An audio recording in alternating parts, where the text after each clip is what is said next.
Hello everyone. तो आज हम मैथ्स का चैप्टर पढ़ेंगे, simple interest and compound interest. तो simple interest and compound interest में पहले हम पढ़ते हैं इंटरेस्ट क्या होता है। कभी भी आप बैंक में जाएंगे तो आपको व्हेन ए पर्सन गोस और पर्सन या बोरोस करते हैं, हम बैंक से कभी कोई पैसे बोरो करेंगे तो बैंक क्या करता है, हमें एक एडिशनल अमाउंट चार्ज करता है। फॉर एग्जाम्पल, अगर आपने बैंक से कोई 1000 रुपीज का लोन लिया है, अगर आपने बैंक से कोई 1000 रुपये का लोन लिया है, 2 मिनट, ठीक है। अगर आपने बैंक से कोई 1000 रुपये का लोन लिया है तो बैंक क्या करेगा, बैंक 1000 रुपया तो देगा लेकिन आपको बोलेगा 1 साल बाद मेरे को 1000 और 100 एक्स्ट्रा चाहिए, 100 रुपया एक्स्ट्रा चाहिए। मतलब बैंक आपको 1 साल बाद आपसे 1100 रुपये लेता है। ठीक है। जो ये एक्स्ट्रा अमाउंट है, जो ये एक्स्ट्रा अमाउंट है जो बैंक ने लिया, मतलब कितना लिया एक्स्ट्रा अमाउंट, 100 रुपीज। तो ये क्या आ गया आपका सर इंटरेस्ट। तो ये आ गया आपका इंटरेस्ट। ठीक है। तो ये एक्स्ट्रा अमाउंट है interest. The extra amount that bank charges when a person और ए फर्म बोरोज मनी, या लोन कोई हम बोरो करते हैं फ्रॉम द बैंक, उसे हम कहते हैं इंटरेस्ट। एक्स्ट्रा अमाउंट ले रहा था, उसको हमने माइनस किया। ठीक है। अब अनम्यूट करते हैं अपने आप को।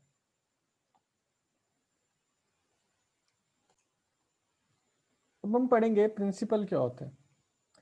प्रिंसिपल क्या होता है जी? प्रिंसिपल होता है द बोरोड मनी, जो आपने बैंक से लोन लिया था। मतलब कि 1000 रुपये का अगर आपने लोन लिया था तो ये जो बोरोड मनी थी, ये 1000 रुपया क्या हो गया हमारा प्रिंसिपल। इसको मैं यहाँ पे लिख देता हूँ,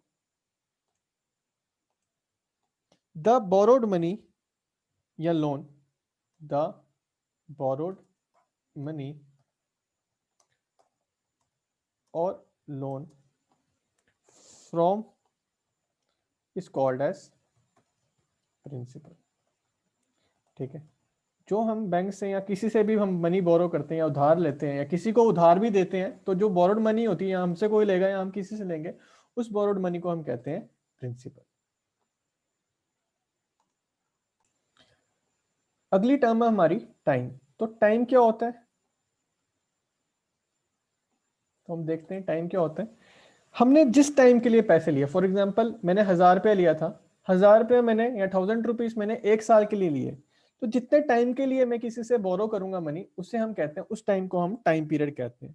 the time period for which the principal is borrowed is known as the time. The time period for which the principal is borrowed is known as the time। ठीक है। आगे हम पढ़ेंगे रेट ऑफ इंटरेस्ट क्या होता है। अब rate of interest क्या होता है, the rate at which interest is calculated on the borrowed money. हमने जितने पैसे उससे लिए थे, प्रिंसिपल जितना बोरोड किया था, उस पर जो इंटरेस्ट चढ़ेगा, मतलब इंटरेस्ट तो हमने चढ़ा कितना होता है, लेकिन जिस रेट से, जिस दर से इंटरेस्ट चढ़ेगा, उसे हम कहते हैं रेट ऑफ इंटरेस्ट। ये 5%, 6%, 7% इस वैल्यू में होता है। जब हम क्वेश्चन करेंगे तो आपको क्लियर हो जाएगा कि रेट ऑफ परसेंट क्या चीज होती है। अब हम पढ़ेंगे अमाउंट क्या होता है। अमाउंट होता है द सम ऑफ इंटरेस्ट। जो हमने ये 1000 रुपया प्रिंसिपल था, उस पे आगे इंटरेस्ट 100 रुपया। ठीक है। जो हमने 1100 बैंक ने लिया था, ये टोटल अमाउंट जो प्रिंसिपल और इंटरेस्ट को ऐड करके बना, इसे कहते हैं हम amount. The sum of interest and the principal is known as amount. जैसे हमने 1000 रुपया बैंक से लिया था और बैंक ने हमें 100 रुपये इंटरेस्ट चढ़ाया, जो इन दोनों का टोटल होगा, जो बैंक ने हमसे लिया था वो 1100 रुपये लिया था या 1100 लिया था, और इन दोनों का सम करके जो अमाउंट बना था वो 1100 था, 1100 इस केस में अमाउंट हो गया। 1000 हमारा प्रिंसिपल हो गया 1 साल के लिए, 1 साल हमारा टाइम हो गया, 100 हमारा इंटरेस्ट हो गया, और जो टोटल इंटरेस्ट प्लस प्रिंसिपल जो हो गया हमारा, वो हो गया हमारा अमाउंट। होप सो आपको समझ आ गया होगा। अब हम पढ़ेंगे सिंपल इंटरेस्ट क्या होता है। ये टर्म्स जो थी हमारी सारी सिंपल इंटरेस्ट में यूज होती है, interest, principal, time, rate of interest and amount. तो सिंपल इंटरेस्ट का क्या, कैसे कैलकुलेट होता है या क्या फॉर्मूला होता है। तो सिंपल इंटरेस्ट का सिंपल फॉर्मूला ये होता है कि सिंपल इंटरेस्ट किससे निकलता है, सिंपल इंटरेस्ट निकलता है, सिंपल इंटरेस्ट को हम एसआई भी कहते हैं, और इसका फॉर्मूला है, या मैं इसको इज इक्वल टू डाल लेता हूँ। सिंपल इंटरेस्ट का फॉर्मूला है पी, पी मतलब principal, multiply R, R means rate of interest, multiply T, the time for which money is borrowed. जितने अमाउंट, जितने टाइम के लिए मनी बोरो हुई थी, उसे हम कहते हैं टाइम पीरियड, डिवाइड बाय 100। तो ये सिंपल इंटरेस्ट का फॉर्मूला है कि SI is equal to principal into rate into time divide by 100। तो इससे हमारा सिंपल इंटरेस्ट कैलकुलेट होता है। और जो दूसरी टर्म थी हमारी अमाउंट, अमाउंट कैसे कैलकुलेट होता है? अमाउंट कैलकुलेट होता है principal plus simple interest. Principal plus simple interest से हमारा अमाउंट कैलकुलेट होता है। जैसे हमने पहले भी पढ़ा था amount the sum of interest and principal, वैसे ही अगर सिंपल इंटरेस्ट होगा तो प्रिंसिपल प्लस सिंपल इंटरेस्ट से हमारा अमाउंट कैलकुलेट होता है। तो हम आगे देखते हैं सिंपल इंटरेस्ट के कुछ क्वेश्चन। तो क्वेश्चन हमारा the simple interest of ₹6500 for 1.5 year 1/2 mix fraction में दिया ईयर को एट 10% इज। तो हमें सबसे पहले इसमें क्या बचाना है? सिंपल इंटरेस्ट हमें निकालना है इसमें। सिंपल इंटरेस्ट अगर निकालना है, सिंपल इंटरेस्ट के लिए हमें पता है पी भी चाहिए, आर भी चाहिए, टी भी चाहिए। तो इसमें से बचाना द सिंपल इंटरेस्ट ऑफ ₹6500 बोरो किया था, तो इसमें जो पी हो गया वो हमारा ₹6500 हो गया। जो टाइम पीरियड हो गया 1.5 ईयर, तो टाइम पीरियड को मैं इस तरह से लिखूंगा, समझना ध्यान से, 1/2 ईयर। लेकिन जब मैं इसको नॉर्मल फ्रैक्शन में कन्वर्ट करूंगा तो कैसे करूंगा मैं? 2 × 1 + 1 डिवाइड बाय 2। तो 2 × 1 + 1 डिवाइड बाय 2, तो ये बन जाएगा हमारा 3/2 ईयर। आपको नॉर्मल फ्रैक्शन से मिक्स फ्रैक्शन से नॉर्मल फ्रैक्शन में भी कन्वर्ट आना चाहिए, और मिक्स फ्रैक्शन से नॉर्मल फ्रैक्शन में भी कन्वर्ट करना आना चाहिए, और नॉर्मल फ्रैक्शन से मिक्स फ्रैक्शन में भी कन्वर्ट करना आना चाहिए। तो 2 को हम 1 से इस नंबर से मल्टीप्लाई करेंगे, प्लस ये वाला नंबर करेंगे डिवाइड बाय 2। तो 3/2 ईयर हमारा आंसर हो गया। हमें जब भी कैलकुलेट करेंगे, जब भी मल्टीप्लीकेशन या कोई भी सिंप्लीफिकेशन करते हैं, हम नॉर्मल फ्रैक्शन की ही करते हैं। मिक्स फ्रैक्शन की थोड़ी सी डिफिकल्ट होती है, इसलिए हम नॉर्मल फ्रैक्शन ही रखते हैं। और जो हमारा रेट ऑफ इंटरेस्ट, ये हमारा रेट ऑफ इंटरेस्ट है कि किस दर से उसने पैसे लेगा, 10% पर एनम से। तो रेट आ गया जी हमारा 10%। तो सिंपल इंटरेस्ट का फॉर्मूला पता है हमें क्या होता है? सिंपल इंटरेस्ट का फॉर्मूला होता है P × R × T divide by 100। P की जगह मैं डालूंगा 6500, R की जगह डालूंगा मैं 10%, 10 डालूंगा, और 10% की जगह 10 डालूंगा। ठीक है, 10 रेट है हमारा 10%, तो R की जगह मैं 10 डालूंगा। टाइम हमारा 3/2, तो डिवाइड बाय 100, तो 2 नीचे चल जाएगा, और 100 से इस तरह से लिखूंगा मैं इसको 3/2, और जब भी 2 आएगा तो नीचे वाली टर्म से मल्टीप्लाई होगा। ठीक है, अब मैं इसको सॉल्व करता हूँ। अब 2 0 ऊपर है, 2 0 नीचे हैं, तो 2 0 कैंसिल। ठीक, 2 5 10 होता है। अब मेरे को पता जो आंसर होगा 65 × 5 × 3। अब मैं इसको और करूंगा तो सॉल्व, इसको हो जाएगा 65 × 15, 5 3 15 कर दिया मैंने पहले। अब 15 5 होता है 65 × 15 करना है, 15 × 5 होता है 75, तो 15 × 6 होता है 90, तो 7 कैरी तो 97। तो जो इसका आंसर आया, जो सिंपल इंटरेस्ट मेरे को पड़ेगा, वो पड़ेगा 975 का। तो 975 इसका आंसर है। लेकिन अगर आपको अमाउंट भी दिया होता है, या अमाउंट आपको निकालना होता है इस क्वेश्चन में, तो अमाउंट कैसे निकालते हैं आप? अमाउंट का भी इसमें बता देता हूँ अमाउंट कैसे निकालेंगे। अमाउंट निकालेंगे प्रिंसिपल प्लस सिंपल इंटरेस्ट। अब आपको पता है कि जो प्रिंसिपल है वो अब आपका 6500 था, और जो सिंपल इंटरेस्ट निकल के आया वो 975 निकल के आया। तो 975 ऐड कर देंगे इसमें, तो 75 पहले चल जाएंगे, 65 + 9 आ जाएगा 74। तो 7475 आपका इसमें अमाउंट भी निकल सकता था इस क्वेश्चन का। ठीक है, होप सो आपको समझ आ गया होगा। तो आगे अगला क्वेश्चन देखते हैं। अगला क्वेश्चन हमें कहता है द सिंपल इंटरेस्ट ऑन ₹2000। मतलब इसमें हमें पता चल गया सिंपल इंटरेस्ट ही निकालना है, तो यहाँ से हमारा प्रिंसिपल आ गया ₹2000। ठीक है, फॉर 6 मंथ्स। टाइम इसमें अब ईयर में नहीं दिया, टाइम इसमें हमें 6 मंथ्स में दिया है। तो हमारी कोशिश रहती है हम हमेशा जो टाइम पीरियड है वो ईयर में रखते हैं। तो अगर मैं 6 मंथ्स को ईयर में रखूंगा, तो 6 को मैं 12 से डिवाइड कर दूंगा। मंथ को अगर ईयर में कन्वर्ट करना हो तो मैं 12 से डिवाइड कर दूंगा। तो इसका आंसर आएगा 6 1 6, 6 2 12, 1/2 ईयर्स। तो हम नॉर्मल फ्रैक्शन में कन्वर्ट कर सकते हैं 1/2 ईयर। तो इसका आंसर हो गया, टाइम पीरियड जो है हमारा 1/2 ईयर होगा। और जो हमारा रेट है, रेट हमें दिया है यहाँ पे 4 1/2%। तो मैं रेट को भी नॉर्मल फ्रैक्शन में कन्वर्ट करूंगा, 2 4 8 + 1 9/2%। तो अब यही वैल्यूज में सिंपल इंटरेस्ट निकालने में डाल देता हूँ। तो सिंपल इंटरेस्ट क्या होगा? P × R × T divide by 100। P ये हमारा 2000, R है हमारा 9/2, तो 2 नीचे वाली साइड आ जाएगा, और ईयर हमारा 1/2 डिवाइड बाय 100। तो इस तरह से मैं सॉल्व करूंगा, 0 0 कैंसिल, 2 10 20, 2 5 10। तो इसका आंसर जो आएगा वो आएगा हमारा 45। तो इसमें जो आंसर आएगा वो हमारा आएगा 5 मल्टीप्लाई बाय 9, 5 मल्टीप्लाई बाय 9 आ गया 45 रुपीज हमारा जो पड़ेगा 2000 के ऊपर 6 मंथ्स के लिए सिंपल इंटरेस्ट पड़ेगा। होप सो कि आपको। अब हम आगे पढ़ेंगे कंपाउंड इंटरेस्ट क्या होता है। कंपाउंड इंटरेस्ट, सबसे पहली बात ये मैं बता दूं आपको, नोट करिएगा इसको।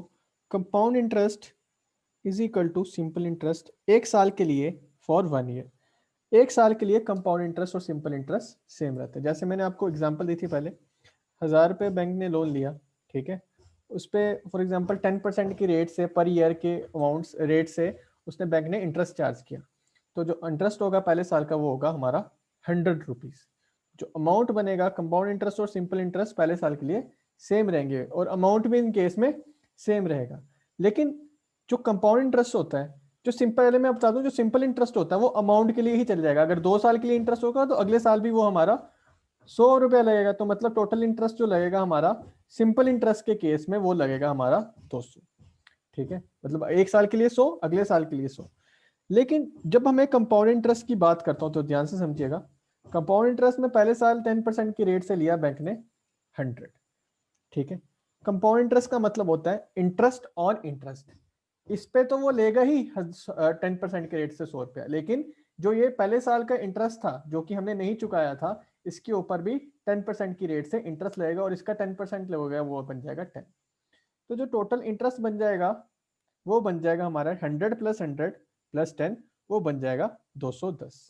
जैसे हमने देखा था पहले, जो सिंपल इंटरेस्ट के केस में वही इंटरेस्ट जो 200 बन रहा था और कंपाउंड इंटरेस्ट के केस में वो इंटरेस्ट 210 बन गया। तो जब आगे क्वेश्चन पढ़ेंगे, ये तो एग्जांपल थी, जब आगे क्वेश्चन पढ़ेंगे होप सो कि आपको और क्लियर होगा। फिलहाल के लिए इतना समझिए कि जो कंपाउंड इंटरेस्ट होता है वो इंटरेस्ट के ऊपर भी इंटरेस्ट चलता है, मतलब interest on interest is known as the compound interest, ठीक है। तो आगे क्वेश्चन देखेंगे कि क्वेश्चन का या इसके फॉर्मूले पहले देख लेते हैं कि फॉर्मूलेस क्या क्या होते हैं जो कंपाउंड इंटरेस्ट में हमने पढ़ने। कंपाउंड इंटरेस्ट का फॉर्मूला होता है, कंपाउंड इंटरेस्ट का फॉर्मूला होता है CI means compound interest, P means principal into 1 plus R by 100 की पावर n माइनस 1। तो ये ब्रैकेट दो ब्रैकेट्स हैं यहाँ पे, P ब्रैकेट करली ब्रैकेट, फिर एक ब्रैकेट 1 प्लस R बाय 100 की पावर n। n जो है इसमें ये है हमारा टाइम पीरियड, R जो है वो ये है हमारा रेट ऑफ इंटरेस्ट, P है हमारा प्रिंसिपल, ठीक है। तो ये इसका फॉर्मूला है। लेकिन अगर मैं अमाउंट का फॉर्मूले की बात करूं, वो भी सेम फॉर्मूले की तरह, इसी की तरह, वो होता है हमारा P into 1 plus R by 100 की पावर n। उसमें 1 माइनस 1 नहीं होता है। तो यहाँ से हम अपना अमाउंट निकाल सकते हैं इस फॉर्मूले से, और इस फॉर्मूले से हम अपना सिंपल कंपाउंड इंटरेस्ट निकाल सकते हैं। अगर आपको ये फॉर्मूला थोड़ा मुश्किल लग रहा है दिखने में भी, P into 1 plus R by 100 की पावर n माइनस 1, तो आप अगर अमाउंट निकाल लेते हैं तो कंपाउंड इंटरेस्ट यहाँ से भी निकल सकता है। एक और फॉर्मूला होता है कंपाउंड इंटरेस्ट का, अगर आपने अमाउंट निकाल लिया है तो अगर आपको पता है, 2 मिनट में इसको फिर से नोट कर देता हूँ, ठीक है। जैसे कि आपने अगर यहाँ से अमाउंट निकाल लिया, हमें पता है amount is equal to principal plus compound interest. Compound interest के केस में कंपाउंड इंटरेस्ट हो जाएगा। तो कंपाउंड इंटरेस्ट यहाँ से भी निकल सकता है अगर आपने अमाउंट निकाल लिया इस फॉर्मूले से, तो अमाउंट माइनस प्रिंसिपल, ये प्रिंसिपल इस साइड चल के प्लस की टर्म में माइनस चल जाएगा, तो कंपाउंड इंटरेस्ट क्या निकलेगा, amount minus principal. A minus B means amount minus principal. इसमें ए अमाउंट है और जो पी है वो हमारा प्रिंसिपल है। तो इस तरह से भी हम अपना कंपाउंड इंटरेस्ट निकाल सकते हैं। अगर हमें अमाउंट ही दिया हुआ है या हमें अमाउंट इजी निकल रहा है हमारा निकलना, तो हम अमाउंट निकाल के भी कंपाउंड इंटरेस्ट निकाल सकते हैं। होप सो आपको समझ आ गया होगा। अब हम कुछ इंपॉर्टेंट फॉर्मुलेस पढ़ेंगे रिलेटिंग टू कंपाउंड इंटरेस्ट। जब भी आपको क्वेश्चन में आए the interest rate calculated half yearly या सेमी एनुअली, हाफ ईयरली या सेमी एनुअली के लिए होता है आपको पूरे साल टाइम पीरियड दिया जाता है, प्रिंसिपल दिया जाता है, लेकिन वो बोलता है the interest is calculated half yearly. तो इस केस में क्या करना होता है, इस केस में थोड़ी चेंजेस करनी पड़ती हैं। जो रेट होता है, जो भी आपको हाफ ईयरली में रेट दिया होगा, तो रेट को हमने rate is equal to R divide by 2, जो फाइनल रेट बनता है वो R को उसमें को R को 2 से डिवाइड कर देते हैं in case of half yearly, और जो टाइम पीरियड होता है उसको 2 से मल्टीप्लाई कर देते हैं। जो टाइम होता है इस केस में वो 2 से मल्टीप्लाई कर देता है। हमेशा बात याद रखिएगा, आपको एंड में बोला है the interest is calculated half yearly और सेमी एनुअली। तो इस केस में जो रेट होता है उसको 2 से डिवाइड कर देते हैं और जो टाइम होता है उसको 2 से मल्टीप्लाई कर देते हैं। आगे इसके क्वेश्चन देखेंगे तो आपको और क्लियर होगा। तो when interest is calculated quarterly, तो क्वार्टरली के लिए क्या होता है कि इंटरेस्ट जो हुआ वो 1/4 ऑफ द ईयर कैलकुलेट हुआ, तो इसमें रेट होता है उसको हम 4 से डिवाइड कर देते हैं, और जो टाइम पीरियड होता है उसको 4 से मल्टीप्लाई कर देते हैं। ये करते हैं हम in case of quarterly and in case of half yearly. जब हम क्वेश्चन करेंगे तो हमें और क्लियर होगा। तो आगे देखते हैं, कुछ क्वेश्चंस देखेंगे नेक्स्ट लेक्चर में। तो आज के लिए इतना ही रखते हैं।